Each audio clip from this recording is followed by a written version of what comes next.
Alors, dans cette vidéo, on va voir un petit peu quelques balises spécifiques, ou en tout cas qui ont du sens. Alors ça, c'est un mot peut-être qui va vous parler. En tout cas, vous allez sûrement, si vous commencez à lire des documentations, on verra un petit peu où aller chercher les infos tout à l'heure. Mais vous allez entendre parler le mot sémantique. Alors sémantique, tout simplement, pourquoi? Parce que les balises euh, que on va utiliser ont un sens. Ça veut dire que le navigateur va les interpréter. Alors pour certaines, du coup, il va y avoir un changement visuel, mais il ne faut pas utiliser forcément ces balises-là juste pour le changement visuel, parce qu'on a très bien vu dans la formation CSS, par exemple, qu'on pouvait modifier euh, modifier en fait le style de chaque balise. Par exemple, là mon A, vous voyez qu'il est souligné, bah, je peux très facilement avec du CSS dire bah non, je veux plus que tu sois souligné. Donc c'est parti, on va voir un petit peu le tour des différentes balises. Alors je vais un peu éclaircir, voilà, le projet, et puis c'est parti, on va commencer. Alors pour ça, euh, je vais écrire un paragraphe. Alors, hop. Alors, à chaque fois, c'est vrai que avec mon P, j'ai un souci. Voilà. Et je vais juste écrire lorem et ça me permet d'avoir un texte de façon aléatoire. Donc vous tapez juste lorem et vous faites du coup tabulation. Et normalement, il y a un texte comme ça qui apparaît de façon aléatoire. D'accord? Donc là, si j'enregistre, j'ai mon paragraphe. Hop. Très bien. Ce que je veux, c'est sur certains mots donner un peu plus de sens. Ok, pas de problème.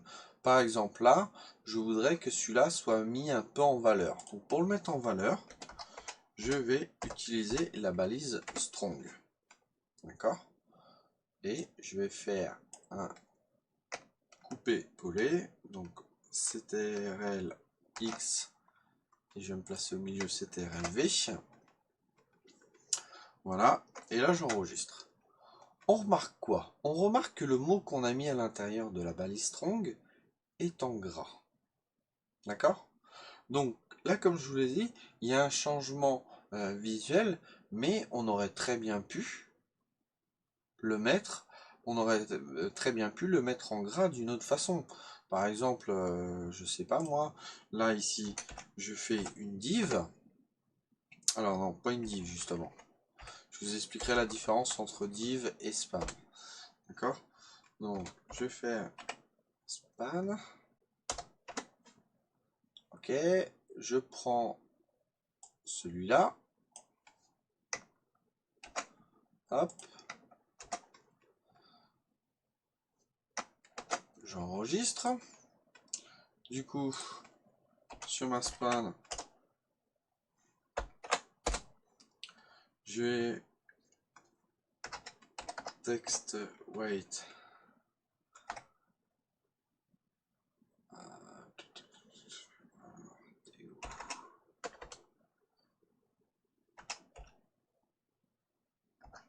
Est-ce que c'est comme ça?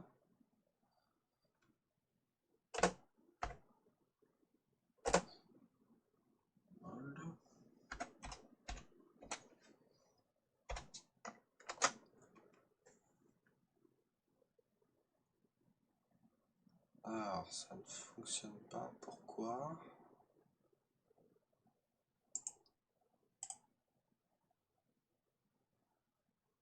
C'est pas texte, c'est font. Voilà. Hop. Donc là, vous voyez que sur ma span, du coup, je vais rajouter le gras. Donc visuellement, c'est exactement la même chose. On est d'accord? Là, j'ai strong, là, j'ai span. Sur mon span, je lui ai fait font weight bold pour le mettre en gras. Vous voyez que ça donne exactement le même résultat. Oui, sauf que le navigateur, lui, le voit pas du tout de la même façon. Là, pour lui, c'est un mot qui doit ressortir, donc ce mot-là pour lui il va être interprété, il va être mis en avant, il va être mis en valeur, que celui-là, pas du tout. Même s'il est gras, le navigateur, lui, il ne peut pas savoir que ça, c'est gras. Tout simplement, pourquoi? Parce que c'est dans la feuille de style, et lui, la feuille de style, il s'en moque. Que là, on peut même enlever le gras, hein, on peut très bien mettre strong, du coup, avec comment un texte décoration à none, du coup, il va perdre son gras, ou même non. Non, non, c'est même pas texte décoration. Là, si je fais ça, je fais strong. Hop. Hop. Et du coup, on fait la même chose que ça. Sauf qu'au lieu de faire bold, on fait normal. Donc là, qu'est-ce qui s'est passé? On a enlevé le... le gras de notre texte. Sauf que le navigateur, lui, il considère que ça, c'est encore un mot important. Même si on n'a plus le visuel en gras, lui, il considère que c'est un mot important.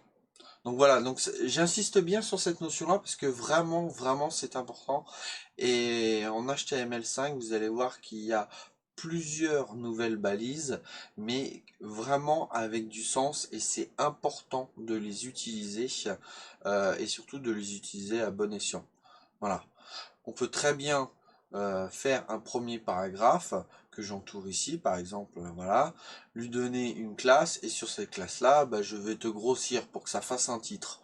Sauf que le navigateur, lui, il va pas du tout comprendre, lui, pour lui, quand il va lire, il va faire, oui, bah là, ok, j'ai un paragraphe. Ok, avec une classe, mais peu importe, il lit pas le CSS. Donc, voilà. C'est important de faire la différence.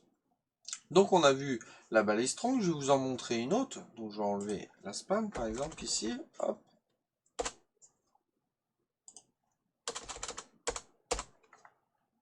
Il y en a une autre. Du coup, c'est la balise EM. Hop. Donc par exemple, moi, je vais prendre tout ça pour éviter de recommencer. Hop. Hop.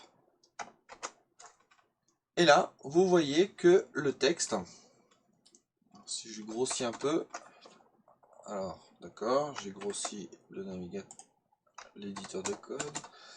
Si je grossis un peu, ça va peut-être être mieux. Du coup, vous avez ce texte-là qui est en italique. Et pareil, lui, il considère du coup qu'il a une importance par rapport aux autres. Ok? Toujours le même principe. Donc ça, c'est pour mettre en valeur. Ça, c'est aussi mettre en valeur, mais d'une autre façon.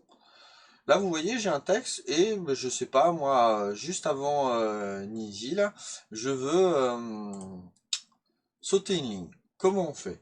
Donc dans mon éditeur de texte, si je fais un retour comme ça, un changement de ligne, est-ce que lui va le prendre en compte? Eh bien pas du tout. Pas du tout. Ça va pas marcher. C'est pas comme ça que ça fonctionne. Il va falloir lui donner une nouvelle balise, qui est la balise BR. Alors la balise, moi j'appelle ça une c'est une monobalise du coup, c'est pas j'appelle ça, ça s'appelle comme ça. C'est une balise pas ouvrante et fermante, elle fait les deux à la fois, d'accord? Alors ce que je rajoute du coup dans le raccourci là c'est pas mis, mais moi j'aime bien. Bon en tout cas, je préfère que ça soit écrit comme ça. Vous pouvez enlever le slash, ça fonctionne aussi. Mais moi je préfère le mettre tout simplement parce que ça en HTML5 c'est validé. Par contre en XML ça ne l'est pas. Alors si vous ne savez pas ce que c'est XML, HTML, voilà, bah, HTML c'est bon, vous commencez à comprendre. XML du coup, il y a à peu près les mêmes règles qu'en HTML, mais de façon plus stricte. Donc voilà, ça passe, et du coup, moi j'ai pris l'habitude de l'écrire comme ça. Donc là si je fais ça, qu'est-ce qui se passe? Et bien là j'ai mon retour à la ligne. Juste avec cette balise là. Très bien. Ce que je veux aussi, c'est entre les deux paragraphes, j'aimerais bien les séparer avec un trait horizontal. Ok, très bien. Il existe une balise HR. Alors, pas du tout. Il y a des fois les raccourcis, ça marche très bien. Et il y a des fois, il faut faire attention à ce qu'on tape. Donc, pourquoi moi ça ne marche pas? D'accord, c'est pareil que le P. Je vais faire ça. Donc, HR, même punition que pour le BR. Je mets le petit slash. Et là, hop. Donc, on va attendre que ça. Voilà. Là, vous avez votre trait qui sépare les deux paragraphes, juste avec le HR. Si vous voulez sauter plus de lignes, vous avez juste à dupliquer la balise BR. Après, faites attention. Ça, le navigateur comprend que vous sautez de lignes. D'accord? Ne vous en servez pas forcément pour placer des éléments. Si vous voulez que votre paragraphe soit en bas de votre page, n'utilisez pas plein de BR pour qu'il soit en bas de la page. Vous le mettez dans une div ou dans un span ou voilà, et vous allez le placer avec le CSS. Ok? Ça, c'est juste pour faire un retour à la ligne simple. Donc, on va continuer. Alors, par exemple, je vais me mettre en haut. Voilà. J'ai besoin d'écrire. J'ai. Alors, si je mets pas ça dans une balise, ça va pas le faire. Alors, j'ai pas forcément pris la bonne. Si, c'est bon. Donc, j'ai une maison de 125 mètres carrés. Alors, si j'écris ça comme ça, ouais, c'est pas tout à fait ce que je veux. Ce que je veux, c'est j'ai une maison de 125 mètres carrés, qui n'est pas tout à fait exact, c'est un rêve peut-être.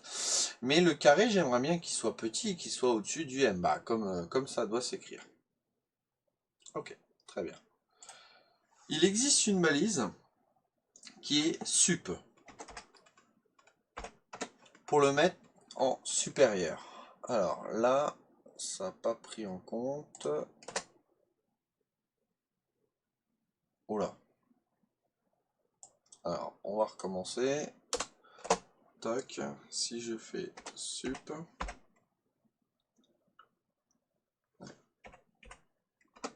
Hop. Et je mets le 2. J'enregistre. Alors, j'ai un crochet en trop. Voilà. J'ai une maison de 125 mètres carrés. Très bien. Maintenant, dans ma maison, avec de l'eau.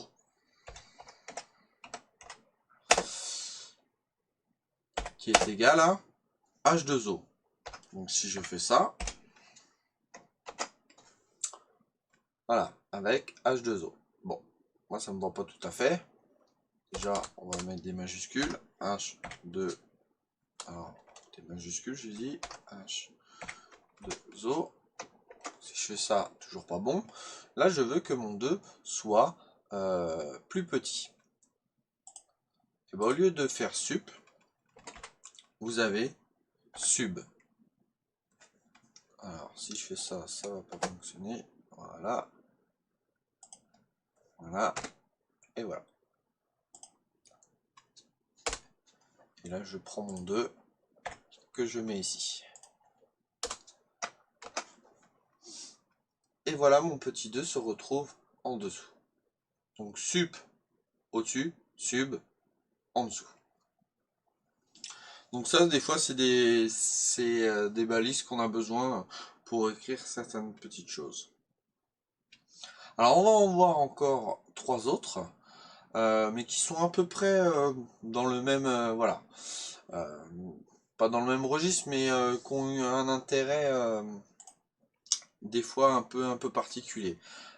Sur mon texte, je sais pas, il y a un commentaire ou une annotation, quelque chose qui est pas très important, mais voilà, c'est pour le mettre en dessous. Du coup, on peut très bien utiliser la balise small. Ça va permettre de réduire le texte, en tout cas de dire, bah voilà, c'est une annotation, on va dire, ça n'a pas grand intérêt, mais voilà. Hop, si je me mets ça là, vous voyez, ce texte-là est plus petit. D'accord? Vous avez aussi la balise marque. Alors elle, contrairement à small, marque, c'est quelque chose qu'on a besoin qui ressorte. Donc, hop, marque. Et là, vous voyez que le texte, du coup, se colorie en jaune. Alors le jaune n'est pas, comme je vous ai dit, ça va être, c'est comme du style en fait. On peut très bien déterminer que marque, et ben on lui détermine un background color, hop, et red par exemple. Voilà. Là, au lieu que ça soit jaune, c'est rouge. Ainsi de suite. Ça c'est plutôt facile, c'est plutôt facile. Une dernière balise, c'est la balise cite. Alors la balise cite permet de faire des citations. Si vous prenez un texte par exemple d'une chanson, d'un livre, et que vous devez le citer, du coup vous utilisez le nom, le titre, la référence, même un URL, entre la balise cite. D'accord? Ça permet de mettre un petit peu en italique comme ça, et le navigateur va interpréter que c'est une référence, une citation. Ok? Donc, voilà un petit peu. Je voulais finir cette vidéo sur est-ce qu'il est nécessaire d'apprendre toutes les balises HTML5 par cœur? Non. C'est important de savoir qu'il existe des balises spécifiques, de voir un petit peu que ça existe, mais au bout d'un moment, peut-être que si vous pratiquez pas tout le temps, elles vont vous sortir de la tête et oh là là, qu'est-ce que c'est? Alors, il existe quelque chose qui est très bien, c'est la documentation et Google. Alors Google ou autre, hein, mais Google c'est vrai que là-dessus, euh, moi j'utilise vraiment énormément. Vous tapez par exemple une balise, par exemple la balise BR, vous faites une recherche, alors, hop, et vous tombez sur plein de sites, et il y en a un qui est plutôt sympa, c'est developermozilla.org. Ça, celui-là, je vous le recommande vivement. Il est très très bien documenté et j'en parlerai beaucoup plus dans la formation sur JavaScript.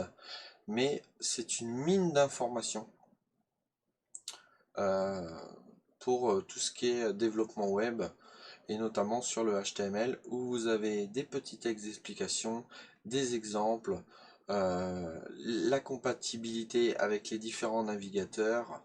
Voilà. En tout cas, c'est vraiment quelque chose que je recommande. Vous pouvez faire aussi des recherches, il n'y a aucun souci.